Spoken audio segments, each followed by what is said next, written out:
All of the most relevant free agent starting pitchers will be explained in this video. We'll dig into everything they've done over the last couple of years and where they're going. I'll give you 4 names I like, 3 names I dislike at their specific costs. Those costs will be based heavily off FanGraphs Top 50 Free Agents piece, which does a really good job basing some contract projections. I'll throw in some team predictions. It'll be a lot of fun. We'll start with Dylan Cease, the name projected to get the most money in this free agent pitching market. He'll be 30 years old in 2026. Last season, kind of weird. So when you're projecting a pitcher out, when you run into differences between their results, so something like their ERA and something more like their peripherals, say like a expected FIP or fielder independent pitching, that's when you get fun debates around like, what do you think this guy is going forward? And we have that with Dylan Cease. He was a 4.55 ERA guy with a 3.56 FIP. A full run differential is pretty large. Most guys are similar, within say 0.4, 0.5 on the xFIP and ERA side of things. So what's going on here? I think my general theory is that he's caught the poor end of variance against left-handed hitters because he's been kind of slow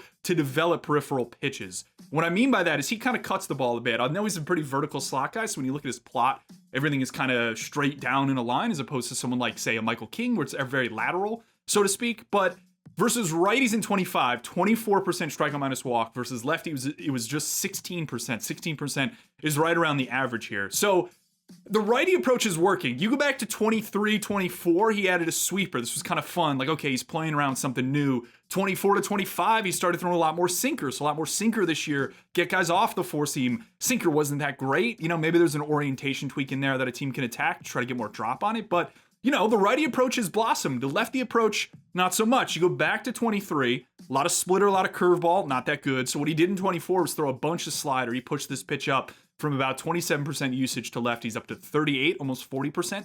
So he jammed that pitch. The league went, oh boy, that's a really good offering. Can't do much against it. 2025, he basically re-rolled the same thing, and he didn't do that great.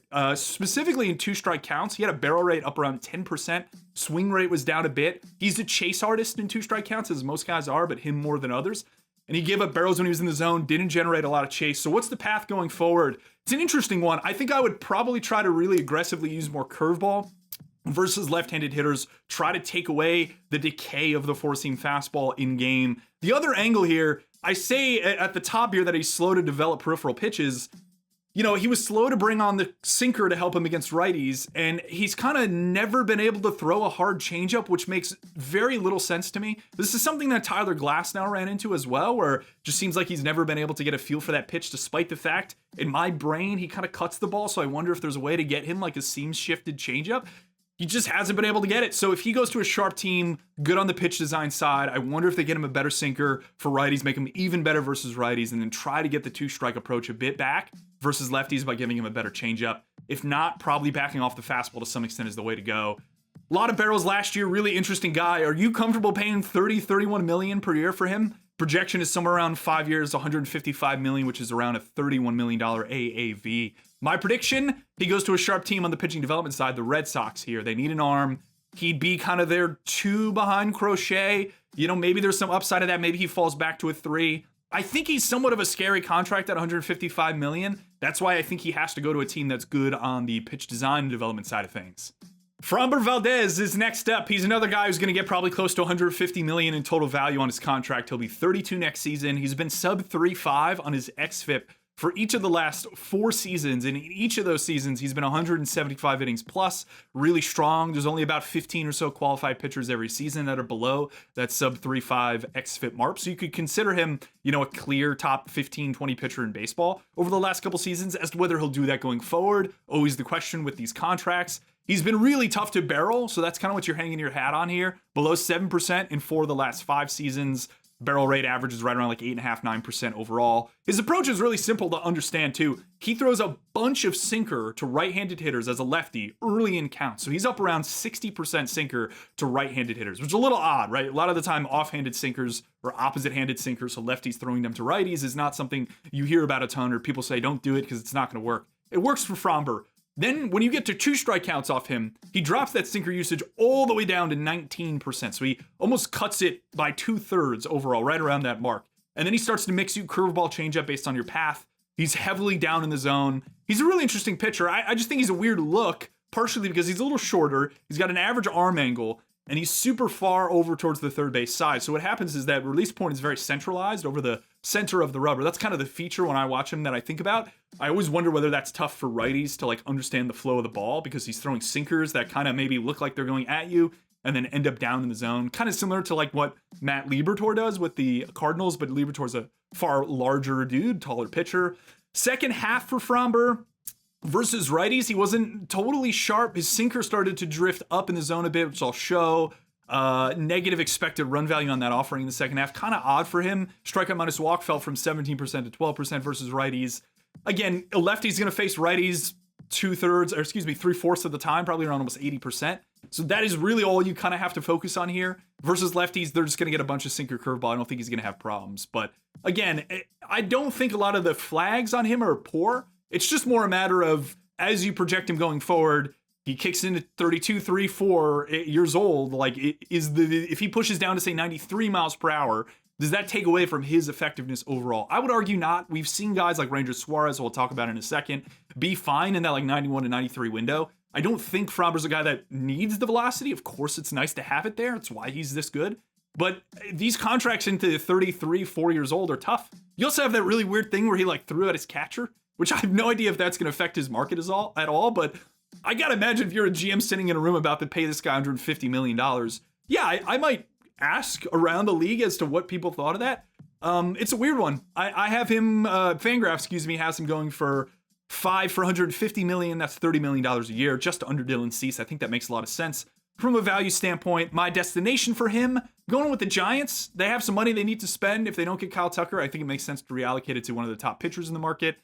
Ground ball guy, combo him with Logan Webb. Kind of be a fun combination there. Seems like they have money burning a hole in their pocket, so I'll go with the Giants. Ranger Suarez is up next. I will tag him as my first of 3 dislikes in this class. I'll go over why, but let's just go over some generic things first. He'll be 30 next year, hasn't gone over 160 innings in each of the last 4 seasons.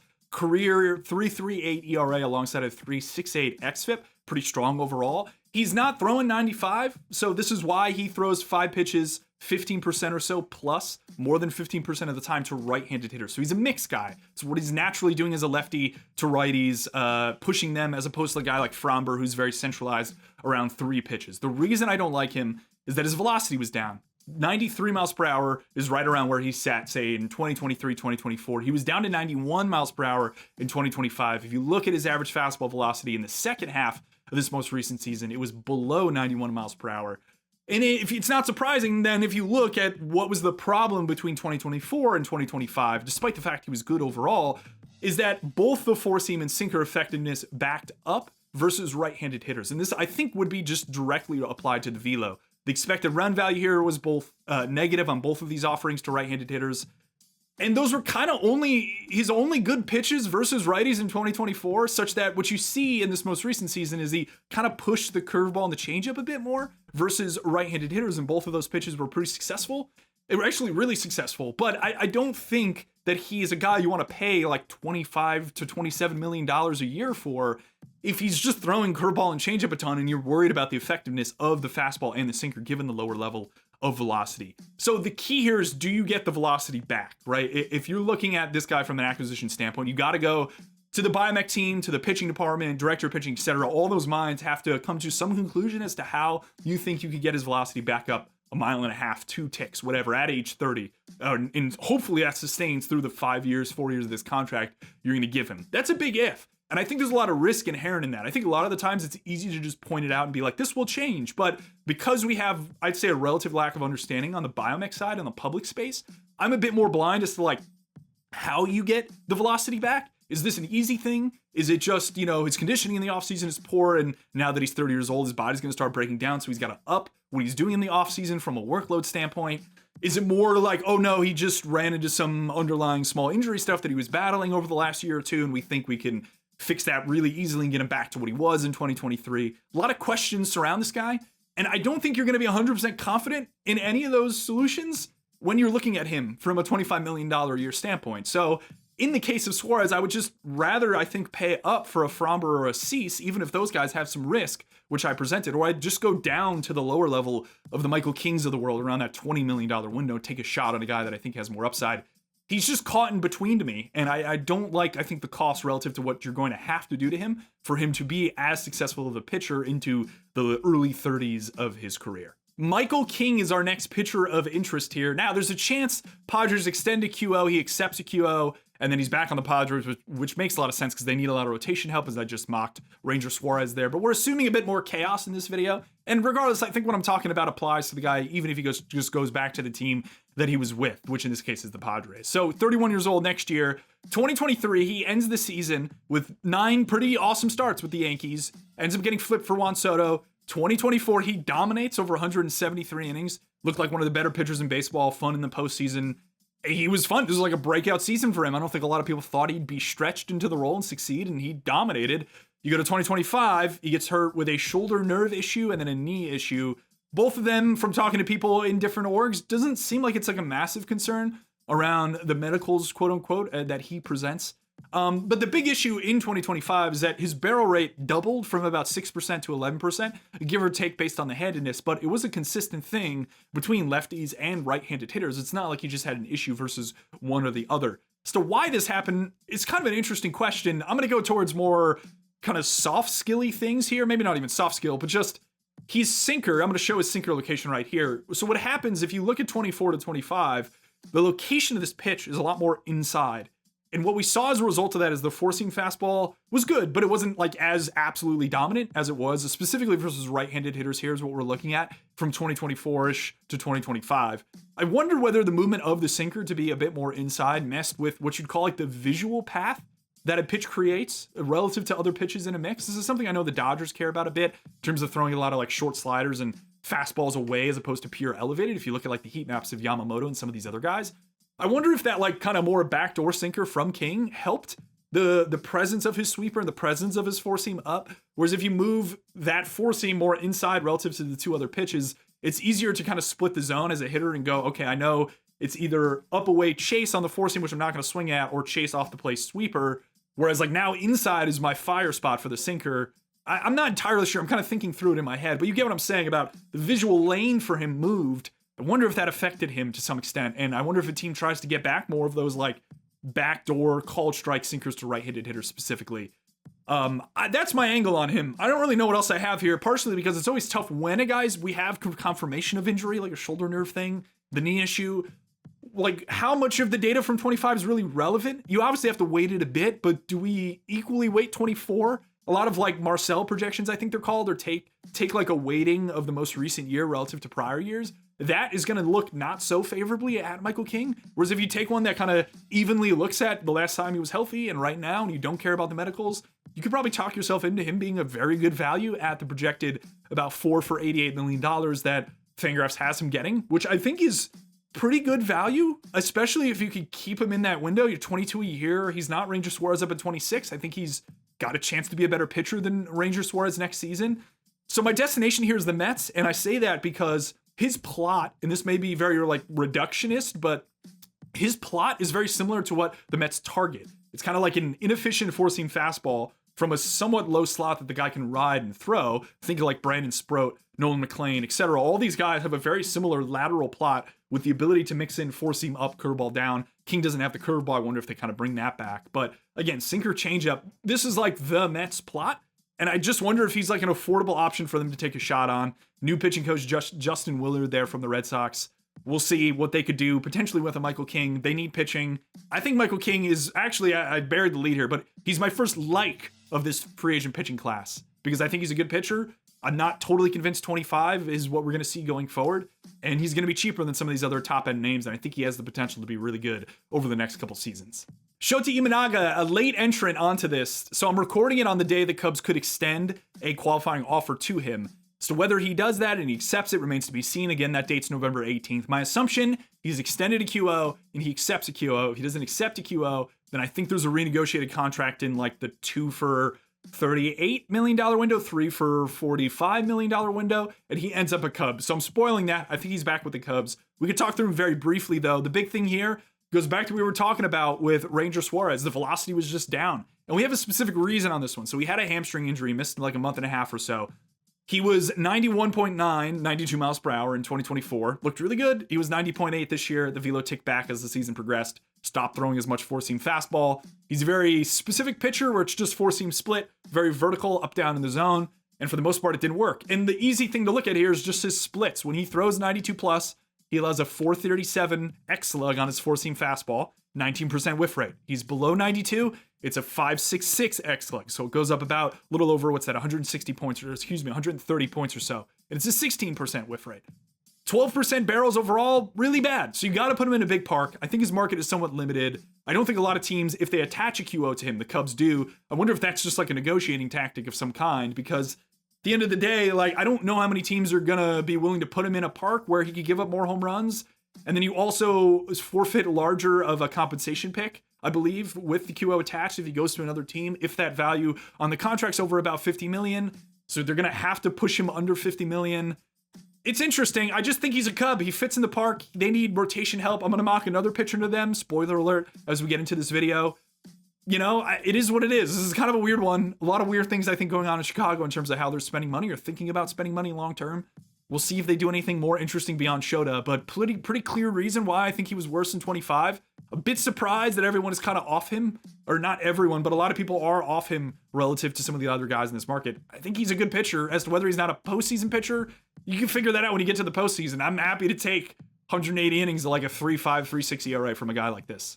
Zac Gallen looked so bad last year that all the offers the D-backs got for him at the deadline were so bad that they're going to keep him, extend to QO, and we'll see what ends up happening in this battle to reignite the old Zac Gallen that we all loved. From 2022 to 2024, he was like a 3.5 xFIT pitcher. Again, that's like a top 15, 20 pitcher in baseball among qualified.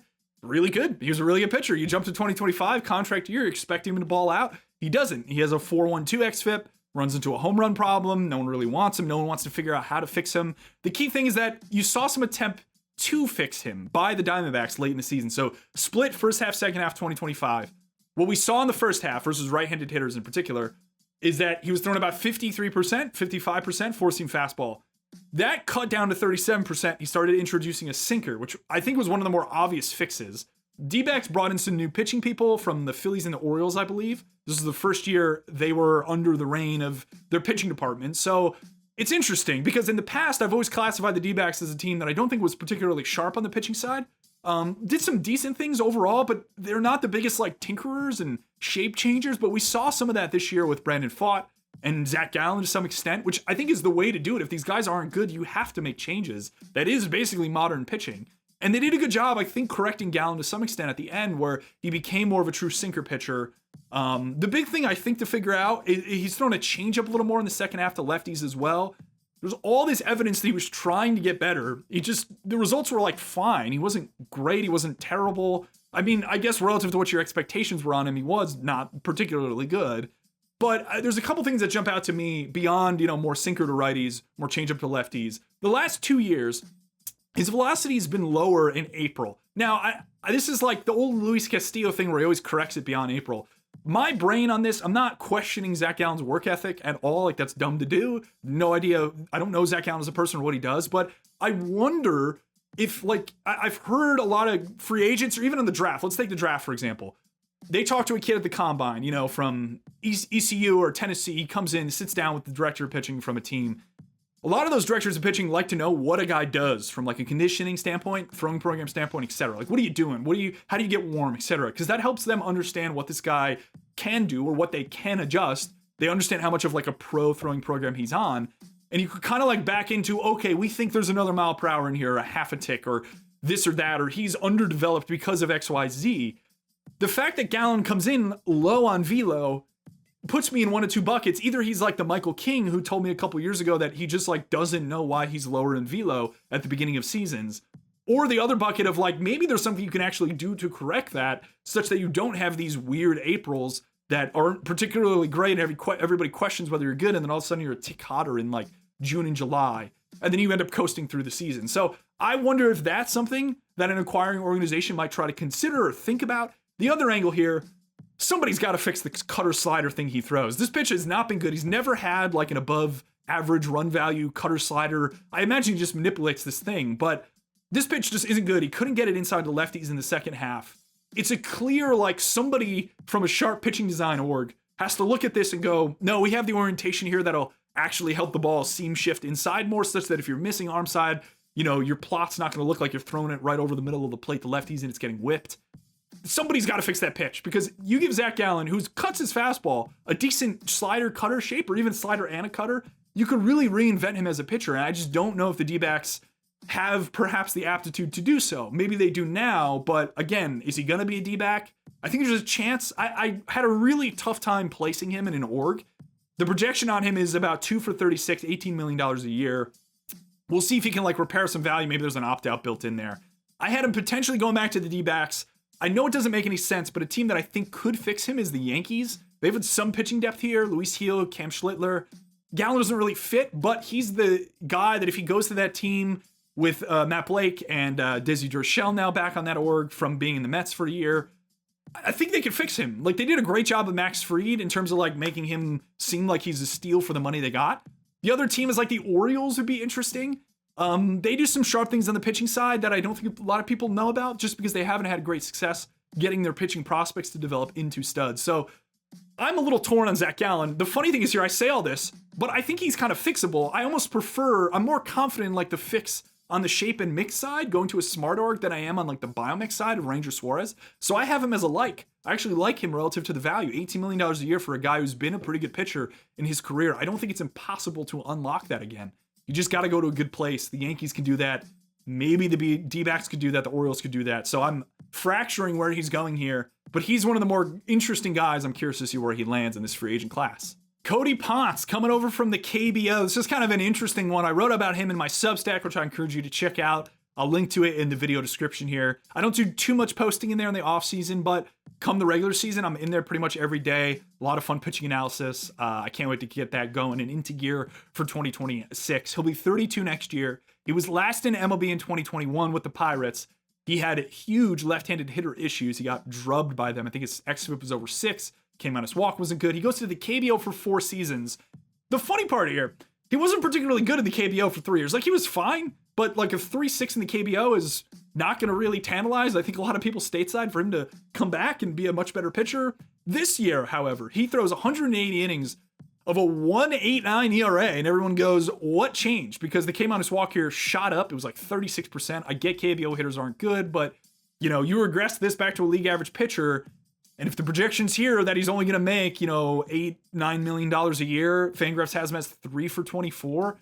I mean, there's a lot of teams that I think would take a shot on this guy. There's a couple things that jump out about what he did. How did he get so much better between 2024 and 2025? The velo's up 2 miles per hour. So I don't know if this occurred.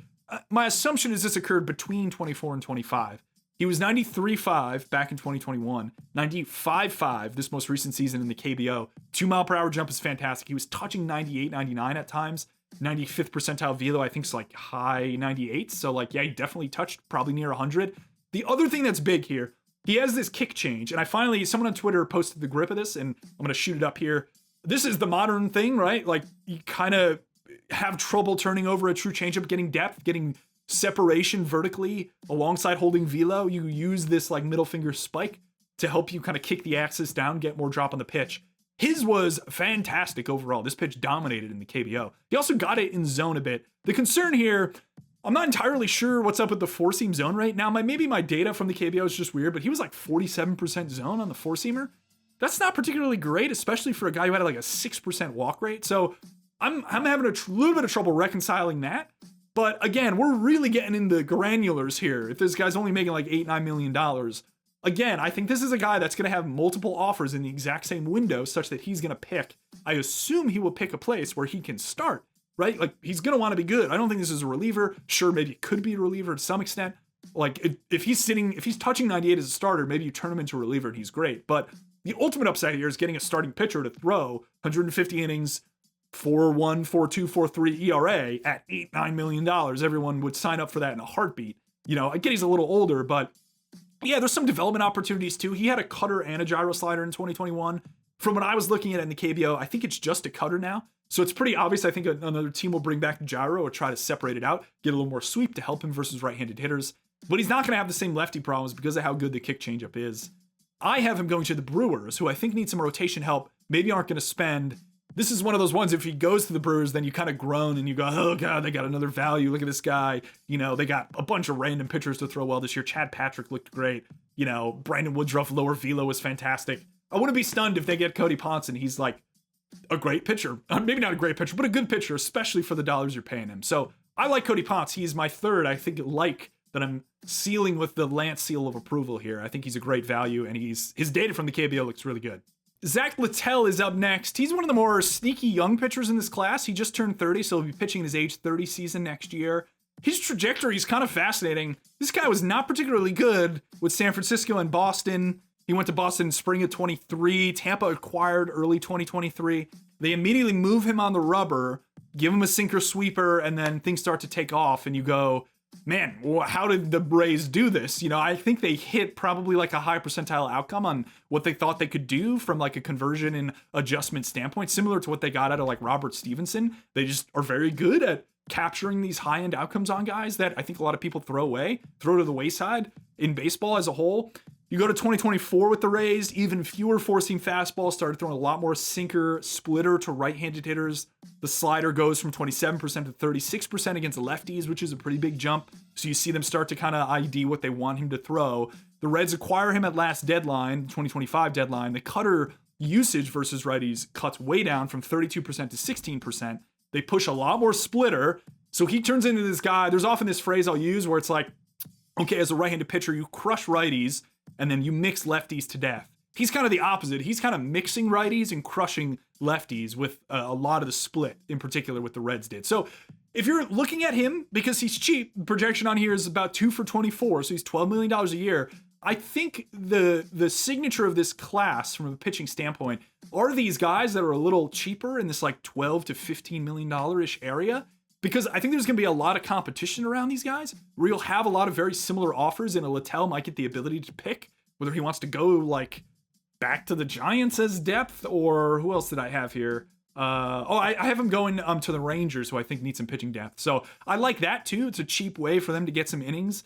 And if they believe what the Cincinnati Reds did from an adjustment side of things, I think you could project him somewhat favorably overall. You know, the underlying data is not great here, but he's outpitched that the last couple of years with the Rays. So you kind of have to believe in the results relative to the underlying. Rangers Park has played massive over the last calendar year and a half. Projections have him as like a 4-5 pitcher. I'll take the under on that pretty easily. He's probably more like a 4-1, 4-2. But you can get that through, 160, 70 innings at $12 million. I think the Rangers would take that, add to their depth, give him somewhat of like a veteran presence. I guess, I don't know, he's 30 years old. I don't know if that's considered a veteran. But yeah, Littell's interesting. Just his trajectory is more so what I want to point out as being fascinating. Where he goes from a guy at age 27, 28 that, I don't know, everyone thought he'd probably just be out of baseball. And then all of a sudden now he's going to get a 2 for 24-ish. So props to him. Made some great adjustments, and the Rays have another one here from a development standpoint. The 37-year-old Merrill Kelly that the Rangers kind of overpaid for, I think, at the deadline is up next. This one's kind of a simple one to analyze. The thing you're trying to do is just ID where the age cliff is on a guy like this. He's been really good for a while. 2024, he had a shoulder strain. Otherwise, he's been like 170 plus innings. And most of the seasons he's been here after coming over from Asia. 184 innings this most recent season, 3.81 xFIP. Like, he crushed right-handed hitters last year. There wasn't really a dramatic difference in his approach. And yet, I kind of believe it. He's like a righty version of Ranger Suarez, throwing 5 pitches, 15% plus. He's a mixed guy. He's not doing it with big velo. What did he average last year? He was like, his velo was slightly down relative to like 23-ish. He was only 91.9, 92 miles per hour. He has to mix. You're kind of just trying to ID when it all starts to crumble for a guy like this. And I don't know. I don't think it's coming up. He feels like a guy that has very little, I think, upside. But if you're just trying to plug in like 170 innings, I'm somewhat confident he can do that. He's shown longevity at his age that I'm not worried about him crumbling. There isn't like some underlying medical stuff here that I think is a massive issue, especially coming off 184 innings. Lefty approach was a little below average. Maybe that's an opportunity for a team to kind of attack. He went really cutter heavy in 2024. Didn't really work. He stuck with that a bit in 2025, but he moved the locations of his sinker and his cutter. I'll show those on screen. A little more centralized, cutter a little more up in. Worked overall. He doesn't really have massive split issues. I think he's going to be good. He'll probably give you like a 3.9 across 160. The error bars on him, to use that term I used earlier, I think are pretty tight. Think he's in your rotation for 150 innings minimum. You could confidently project him in that. I get the age here is somewhat concerning. You're looking for that cliff. I'm trying to find the age cliff. I'm not entirely sure how you ID that as an organization and how confident you are relative to the dollars presented. He's projected 2 for 32, $16 million a year. I kind of think he makes sense. Where'd I have him going? I had him going to the Blue Jays as like a Chris Bassitt filler if they don't bring back Bassitt. I'm assuming they don't bring back Bassitt. Again, like I'm trying to do some chaos here in this video in terms of how I'm projecting guys from a where do they land standpoint. 2 for 32, 16 a year. You know, there's more upside in Zac Gallen. Like, I don't know why you wouldn't just pay 2 for 36 to get Zac Gallen, where you could maybe get him back to the 22 to 24 window that he was in. And he's also not 37 years old. But I think Kelly's fine. I have no issues with him. Brandon Woodruff will be pitching in his age 33 season next year. He missed part of 2023 with a shoulder injury. He missed all of 2024. We got him midway through this year. I remember talking with Eno Saris a little about him in the minors. I was looking through some minor league data. He was like down 3 miles per hour, and Eno and I were texting back and forth, and I was like, yeah, I'm kind of out. Just like you kind of are looking for the velo to come back, and it's not there, right? He's not 95 plus anymore, not 96. You know what? It didn't really matter, right? This guy posted a 3.2 ERA in 64-ish innings. 27% came on his walk. The average there is about 16%. He gets a lat strain, which forces him to close down the season and miss the playoffs. And I think really that lat strain maybe puts a damper on everything that occurred. There's major innings concerns here. Like, if there's a chance Woodruff never gets past 120 innings again in the rest of his career, and that might even be probable if you're trying to project this out overall.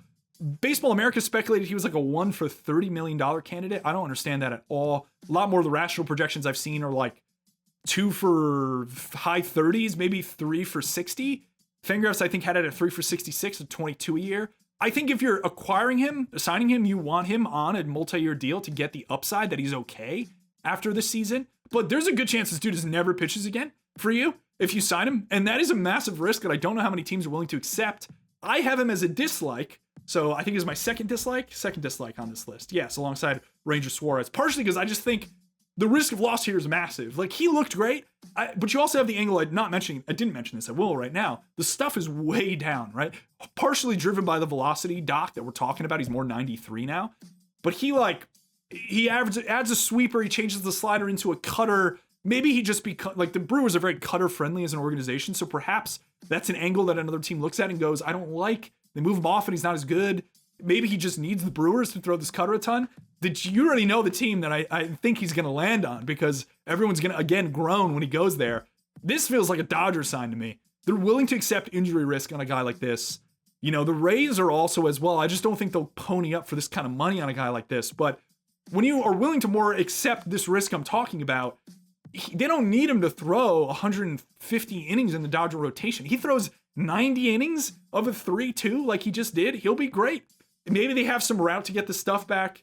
Maybe the medicals here are just so bad, though, that nobody wants him. So he's a dislike for me. I'm projecting him to go to the Dodgers because they have a history of taking these guys that are injured and not really caring and just trying to capture the upside. It makes a lot of sense for them as an organization. I know they have other rotation pieces, but again, we saw this year, most of those guys are hurt for most of the season. And hey, why not add another one to it if Brandon Woodruff ends up getting hurt? Really impressive what he did in 2025 with lower velo. Kind of stunned me. I'm betting that it doesn't continue. So he's a dislike for me. Dustin May didn't eclipse 56 innings from 2019 to 2023. He'll be pitching in his age 28 season next year, which is the reason that a lot of people have him projected for about 3 for 36, maybe 3 for 39, right in that window, about $12 to $13 million a year. He's young enough where if you think you have some tweaks and you're willing to accept some of the injury history this guy's had, which has been both odd and also pretty traumatic and crazy. Yeah, I mean, listen, he threw 132 innings last year, so perhaps you could talk yourself into some more stability of health. It's just that 5-year window that he wasn't healthy is terrifying overall, and I totally understand that would push some teams away. The velo was down here from 95.5 to more 93.5. The ERA was near 5. The xFIP was 4.53. Like, the results aren't good here. He's just young and he's a project. We saw the Dodgers kind of threw him to the Wolves versus righties. Sinker, sweeper both got just hammered and obliterated. They started to integrate more cutter in July, which I thought was a great move. Probably should have done it a couple months earlier, whatever. He goes to Boston. The cutter is emphasized, up from 4% to 14% versus right-handed hitters. He has a changeup for left-handed hitters. You know, he starts to play with his mix, which the Red Sox have had a tendency to do with some of these guys like this. I did think it was interesting that the Red Sox tweaked his lefty approach more. He started throwing more four-seam cutter to them, where the righty approach was more the problem with the Dodgers. So maybe they just bet that, sink sweep there is going to work. It's a really sick sweeper, right? This thing's over 3,000 RPM, good velo, good break. I struggle with what to do with him. I just think he's a massive injury risk, as I talked about with some of these other guys. It's just that he's younger than all these other guys, so maybe you could talk yourself into it. I'll stick with the FanGraphs angle, 3 for 36. Maybe a team tries to lowball him and he's like 4 for 40. We'll give you an extra year of guaranteed. We want that control through age 32 season. Would that be for him? I'm sending him to the Cubs because I don't really think the Cubs have a willingness to spend at top of the market. And why not go after a guy that they can maybe make some tweaks to? He can give up barrels at Wrigley, and they're probably not going to end up actualizing to as many raw home runs as we saw with Shota Imanaga. So I'm trying not to double up on teams on this list, but the Cubs are getting 2 pitchers, partially because Shota, I think, will just end up back with the Cubs. I'll also give them Dustin May here. He's a big shrug from me, though. I mean, I'm curious to see what a team does from like a mixed standpoint. Sink sweep to righties. Maybe they like the cutter the Cubs do, but he's young. I think he is the youngest pitcher in the class. The question I'll ask you, though, like, he'll cost more than Cody Ponce. Cody Ponce is older, but in 2026 specifically, who has a better line? I kind of think it might be Cody Ponce, which is crazy because you can get him for cheaper. That's a question, right? That's in this more murky, weird, muddy area of starting pitching in this free agent market. You're splitting hairs between these guys. The long-term angle's May. I think the short-term angle might be Cody Ponce. So maybe that's just my guy here. Cody Ponce is my guy as I'm talking about him in the Dustin May segment. Anyways, I have him as a Cub. We'll see where he ends up going. Zack Eflin will be 32 years old next year. 2023-2024 with the Rays. They kind of unlocked him. The theme here in this video, the Rays do a good job unlocking pitchers that we think are kind of fine, not great. He had a 3.6 xFIP with the Rays. It's very good. It's a very good pitcher overall. They pushed curve and cutter usage with him. They also gave him a sweeper. That's kind of what unlocked him. 2025 wasn't good. His K rate regressed back to 16%. He was routinely up around low 20s. That's a pretty big drop. His barrel rate got up to 10% as well. A lot of the underlying stuff just not good here. And the clear reason why, I think at least, is the arm angle is just precipitously dropped over the last couple of years for him. 10 degrees in 2 years is really considerable. He's down around like 25 degrees right now. If you look in a given season, the standard deviation I saw for most starting pitchers is around like 3.5 to 4 degrees. So, if you're seeing a random start where guys up like 3 degrees or so, that's probably just natural variance, 10 degrees over a couple years is massive. We've seen a lot of these guys come down in slot. I think of like Logan Webb. There's some other names out there too as well. I know Brian Bannister has been pretty on this from like a drop your slot, all of a sudden you're good standpoint, start throwing more sink, cut the ball more. Eflin hasn't really changed his approach though as this has happened, which is maybe part of the issue here overall. I'm not entirely sure. It seems like in talking to some orgs that the medical side here is definitely something you got to get approved by the organization, partially because you kind of got to figure out why the arm's down, what you're going to do with the lower arm, whether you like it better. Do you want to raise it back up, get him back to what he was doing? He just had massive lefty issues. 5.24 xFIP, 11% came on his walk. Only the sinker worked and he only threw it about 15% of the time. And again, that's weird throwing righty sinkers to lefty hitters, teeing off on it. I mean, he's a tough one. He just got crushed in the zone. I didn't think his locations were that bad. His stuff has just fallen off so much. If you look from 2023, 4 and 5, I'll throw it up on screen here. He goes from like 106 above average down to 93. That puts so much pressure on the locations. Like even if he's an average locations guy, if you're 93 stuff plus, you need a standard deviation or two above the average in terms of command to not allow these pitches that leak back to zone to get crushed, which is exactly what he did. So he's this unfortunate part where he needs like an average level of stuff because he doesn't have like plus command in my opinion. Listen, I'm going with a biomechanical cop out here where I have it written down. I'm just not entirely sure what to do with him from a biomech standpoint. He's a massive one that you got to talk through from the medical side, from the what do you do with the slot side of things. I think he probably gets, I don't think FanGraphs had a projection on him. I'm just going to throw him in like the 2 for 26 bucket, so 13 a year. He's a dislike for me. I believe he's my final dislike, partially because the theme here for me is like if I don't entirely know why you were worse and I think it's something in the body, then it's just adding, again, a larger range of outcomes to your projection. I struggle with him. So where did I send him? I sent him to the Angels, the team that I'm not entirely sure can fix a pitcher at all. They messed up Kikuchi, or didn't mess him up. He just wasn't as good as he was with the Astros when he got traded a couple years ago. Yeah, why not? Like throw him on the Angels. They're going to spend for somebody. I actually thought they might be a dark horse for like a Framber or Ranger Suarez.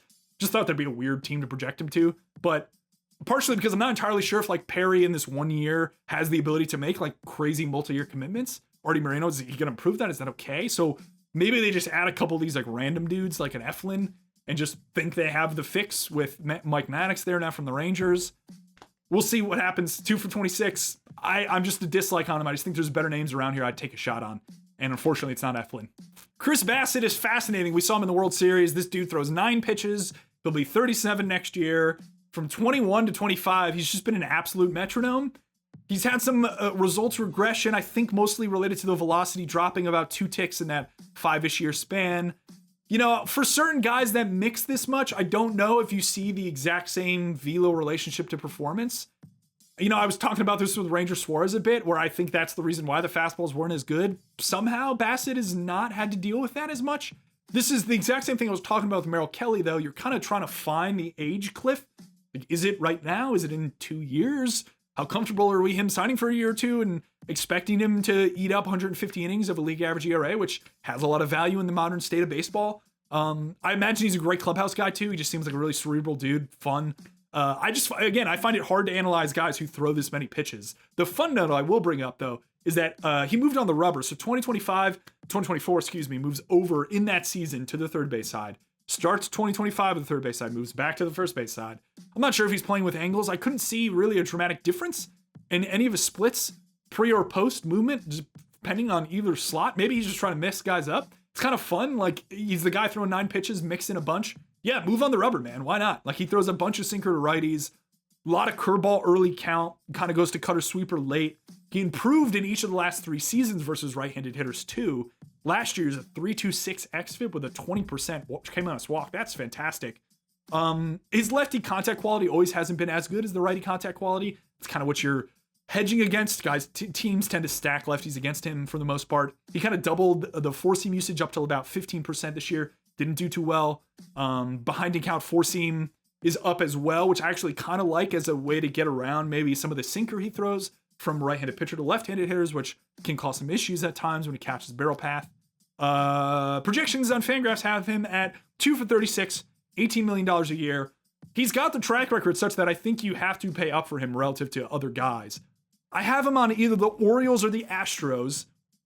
I have another guy going to the Astros at the end here. I'll spoil. Justin Verlander, I think, goes back to the Astros as has been speculated. So I don't know if it makes sense for them to pick up Bassitt and Verlander, but in the minors, the Astros in particular, have the highest diversity of mix. So they like these guys that have a lot of different shapes. I wonder whether that helps them be more fond of a guy like Bassitt overall. The Orioles, I think, could also just use an arm like this. A little more stability, far better than Tomoyuki Sugano. Again, it's a little expensive. They maybe need more Orioles reinforcements. I haven't really associated them with too many names on this list. Maybe they're a Gallen candidate as well. I didn't mention them under Gallen, but yeah, Orioles, Astros for Bassitt. He's a like for me. My last like. I buried the lead here again. I always forget about the like until I see it on my notes here. But I think he's worth it. I think 2 for 36 on this guy is good. A lot of teams I think just need 170 in the back end with a little bit of upside. I like him a little more than Merrill Kelly. Similar dollar value, etc. He's fun. Chris Bassitt, the old guy, man, he's still doing it. Lucas Giolito, at one point, one of the best pitching prospects in baseball, has had kind of an insane career. He was terrible in his rookie season, really good in 2021. 21% came on his walk, 3.53 ERA. You go to 2022, his velo's down. Terrible ERA up around 4.9, but the underlying peripherals were good, right? You know, he's going to be good the next year. Look at the underlying FIP of 3.66, xFIP of 3.66. 2023, the exact same thing happens. He allows more barrels. Everything looks terrible. 2024, TJ. 2025, he's back. But the K rate that used to be in the high 20s, mid 20s, 25-ish percent or so, is now down to like 20%. You know, he posts, though. This is the funny part, right? Because his entire career, it's like, no, the peripherals will come back. Look at, like, 3.66 with a 4.9 ERA. There's no way he could sustain that. Now you have the inverse, 3.41 ERA with like a 4.5 xFIP. It's tough. He's a tough one to analyze, man. The thing I will point out, with Boston, they change things a lot, right? Like, they clearly have some organizational philosophies that are not the same as other orgs from which they acquire pitchers. Kyle Harrison's mix changed. Garrett Crochet started throwing more non-fastballs. A lot of changes on a lot of the guys they acquire. With Giolito, and I would say most of the changes that happen are pulling down four-seam fastball usage between 2023 and 2024. In the minors, they had the largest four-seam cut, very much like an org philosophy thing when Breslow came in there. With Giolito, they pushed up the four-seam fastball, so a bit odd overall. 45% to 52% versus lefties is the thing that jumped out to me. But everything kind of got worse against righties from 23 to 25. So they didn't really fix the righty approach, partially because I think everyone's still trying to figure out what to do with this breaking ball he throws. It's kind of like this tight gyro slider. It's fine. You know, he throws around like 40% of the time. It's kind of whatever. Some orgs I've talked to prior to him going to the Red Sox were like, no, I'd split that more into a cutter, try to get some drop on some kind of sweepy shape, just anything. The problem is just he's like a high slot pronator. So everything is efficient. It's hard to get those lateral shapes with these guys. It's also hard to like implement a sinker for righties if he wants to start pitching that more inside, throwing the four seam away to righties. These guys just are tough. And he's very similar to a guy I'm about to talk about after him, Chris Paddack. I have him at, or FanGraphs has him at 2 for 32, 16 a year. He's a little concerning. I talked to some orgs that actually think he could maybe slot in as more of like a reliever, maybe push the velo up, maybe could play around like a four-seam change reliever, although there's not too much precedent of like righty four-seam change-up relievers overall. I have him going to the Braves. Maybe he acts with some pitching depth. You know, they had pretty good success with like Ronaldo Lopez. I still don't love them as a pitching development organization, despite the fact they've had some great success on guys like Schwellenbach, and Smith-Shawver looked really good before his injury. Again, he's a guy I had trouble placing. I put him on the Braves because it seems like they're speculated to add some depth with some of the injuries they had. We'll see. He's not a love. He's not a dislike. He's kind of just in this weird middle spot that I'm not entirely sure what to do with him. Chris Paddack just hasn't been able to recapture the success he had in 2019 with the Padres when he was a really fun pitching prospect. Awesome changeup. Just hasn't been that good since. 158 innings last year. Not that great, but he'll be 30 next year, which is, I imagine, attractive to some organizations looking to kind of vulture around this lower end of the market that we've been talking about now for the last couple pitchers or so. 2025 in Minnesota, what he started to do was mixing in what I believe is a new cutter and sinker. Cutter to both-handedness, sinker mainly to right-handed hitters. Then he goes to Detroit. They pulled down to the four-seam to left-handed hitters, 47% to about 40%, and pushed that sinker to right-handed hitters. More four-seam cutter to left-handed hitters. They kind of push him away in the zone with those pitches, which doesn't seem to have helped, but again, like applying different philosophies to a pitcher. Curious to see if it was going to work, and it unfortunately didn't. But, you know, Minnesota was playing with ideas. Detroit kind of forwarded those ideas. It just hasn't really clicked for him. He's interesting because he comps pretty similarly, in my opinion, to Lucas Giolito in a lot of ways. Slot, mix, shapes they're able to create. Paddack, to me, is just a little like further down the curve of making adjustments, whereas Giolito, I was like playing around with the idea of a sinker, break the slider shape into a cutter and a downer.